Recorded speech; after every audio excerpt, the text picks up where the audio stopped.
Well, and I would say, Dee, I just love watching you tonight.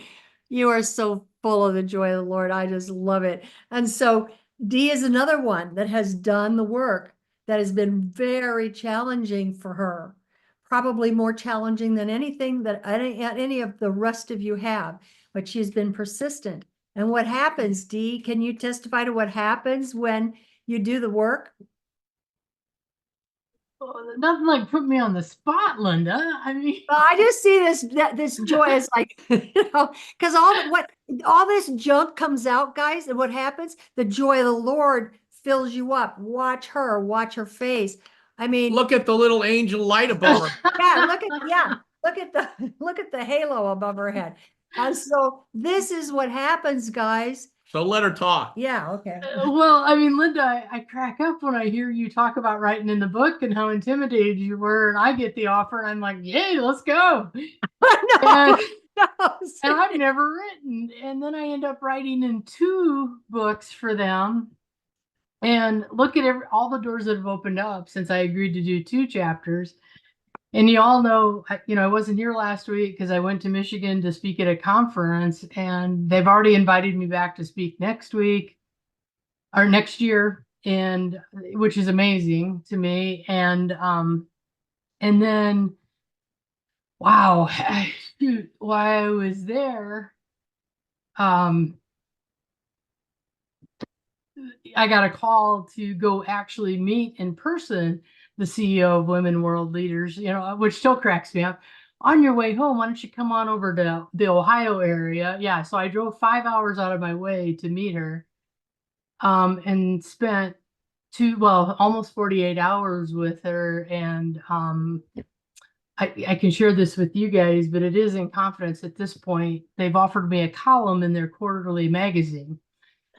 Um, and to me, that's just incredible but, um, yeah. Oh, sorry, Kimberly, I forgot you were on this call. Please, you can't share this. It's not common knowledge yet. But the crazy, crazy stuff that happened, it was one of the youth came up to me and said, and Bill, I know this is what you wanted me to share. Um, one of the kids came up to me and talked about the ring I wore on my left hand. And, I started wearing this ring when I did street ministry, straight out of the transgender lifestyle, because men would hit on me and it would throw me off. And, when we started this class, I said God was preparing me for the marriage. And so as I was driving across the state of Michigan into Ohio, I was like, Lord, is it time to quit wearing my ring on my left hand? And so, y'all, it's on my right. My left hand is free. Um, Now, and how deep? Sometimes what we do is we just kind of gloss over things, yeah, just I know, Bill. I Well, know. You made me no. take this stupid class that I call a marriage class. You don't call it marriage.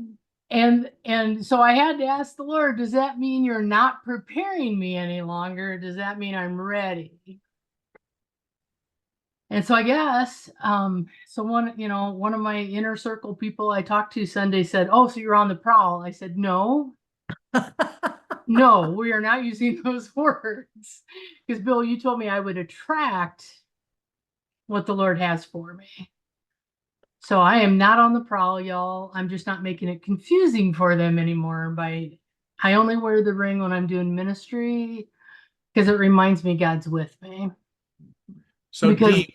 What is the switching of the hand represent for you? This is, by the way, folks, that's an anchor. There's an affirming anchor. You all want to create affirming anchors. Well, the pearl is, it's a pearl ring. Because of all the traumas I've been through in life, the pearl of great cost. It's surrounded by four diamonds because that was God's promise to me that in my ministry, He was going to send me four directions. And so that's why I wear the ring. Wearing it on my left hand just always reminded me that I was the Lord's. I'm His bride. He was always going to take care of me. Switching it to the right hand, that was not easy. It after I did it took a little time to set in. I shared it I shared it with someone, and it was a voice text I was leaving, and I had to stop because I got very emotional as it was setting in the significance of what I was doing. The significance of God's no longer preparing me. He's saying it's gonna, now it's gonna happen, and I always knew it was gonna be quick. So now that's even more scary. That this life-changing event could happen relatively soon and quickly. So anyway, Congratulations, Dee. Congratulations. Awesome. Dee. Yes, yes. so yeah, I still have the joy of the Lord thinking about this. And yes, Bill, I have my anchor here. I'm being stretched. And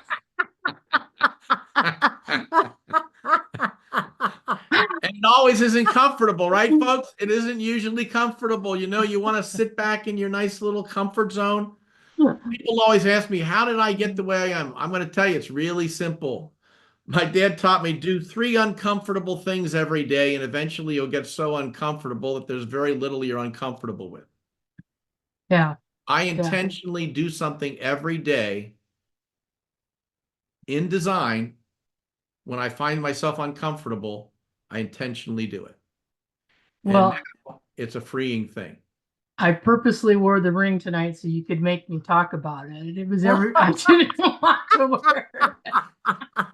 Which is, she put herself in a situation where she could be taken into a new place. How are you putting yourself into a new place? What that means in conversation is you all might have to take a risk with somebody. You might have to have a conversation about a topic. Like, honey, is there any topic we've never talked about that you'd like to talk about? Now, not at this moment, but that's an example of a question, that you can maybe ask. What thing have I not done that you really want me to do before we die? That's an interesting question. Wow, what would that be like? And you see what comes up. And here's the thing that helped me with all of this. You all have to be risk takers. And whatever risk is true for you, you just have to try it. And how do you know it's a risk? Because you're uncomfortable. It's out of your comfort zone. And so every day, intentionally get out of your comfort zone. You want faster progress? Do more out of your comfort zone. Have conversations with each other. There you go, Dee. Stretch that little thing away.